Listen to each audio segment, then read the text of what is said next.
Hi everyone, ఈరోజు అరటికాయ టమాటా curry ఎలా ఉండాలో చూద్దామా. ముందుగా ఆయిల్ వేసి onions, chilli, green chilli and kasuri methi వేసి బ్రౌన్ కలర్ వచ్చే వరకు వేగించాలి. కొంచెం పసుపు వేసుకుందాం. బ్రౌన్ కలర్ వచ్చేసిన తర్వాత కట్ చేసి పెట్టుకున్న అరటికాయ ముక్కలను వేసుకోవాలి. కొంచెం ఉప్పు వేసి కలిపేసి మూత పెట్టుకోవాలి. మూత పెట్టుకుని ఒక 2 minutes మగ్గించుకోవాలి. అరటికాయ మగ్గిపోయింది. ఇప్పుడు టమాటాస్ ముక్కలను వేసుకోవాలి.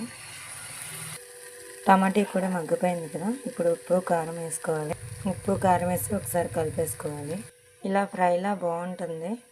మనకి గ్రేవీలా కావాలంటే కొంచెం వాటర్ వేసుకుంటే సరిపోతుంది. చూడండి, కొంచెం వాటర్ వేస్తుంది. వాటర్ కొంచెం వేసాను. 2 minutesలో ఉడికిస్తే సరిపోతుంది. సింపుల్ అండ్ ఈజీ రెసిపీ అండి. 5 minutesలో అయిపోతుంది రెసిపీ.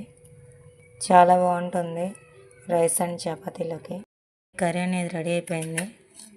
చాలా బాగుంటుంది. మీరు ఒకసారి ట్రై చేయండి.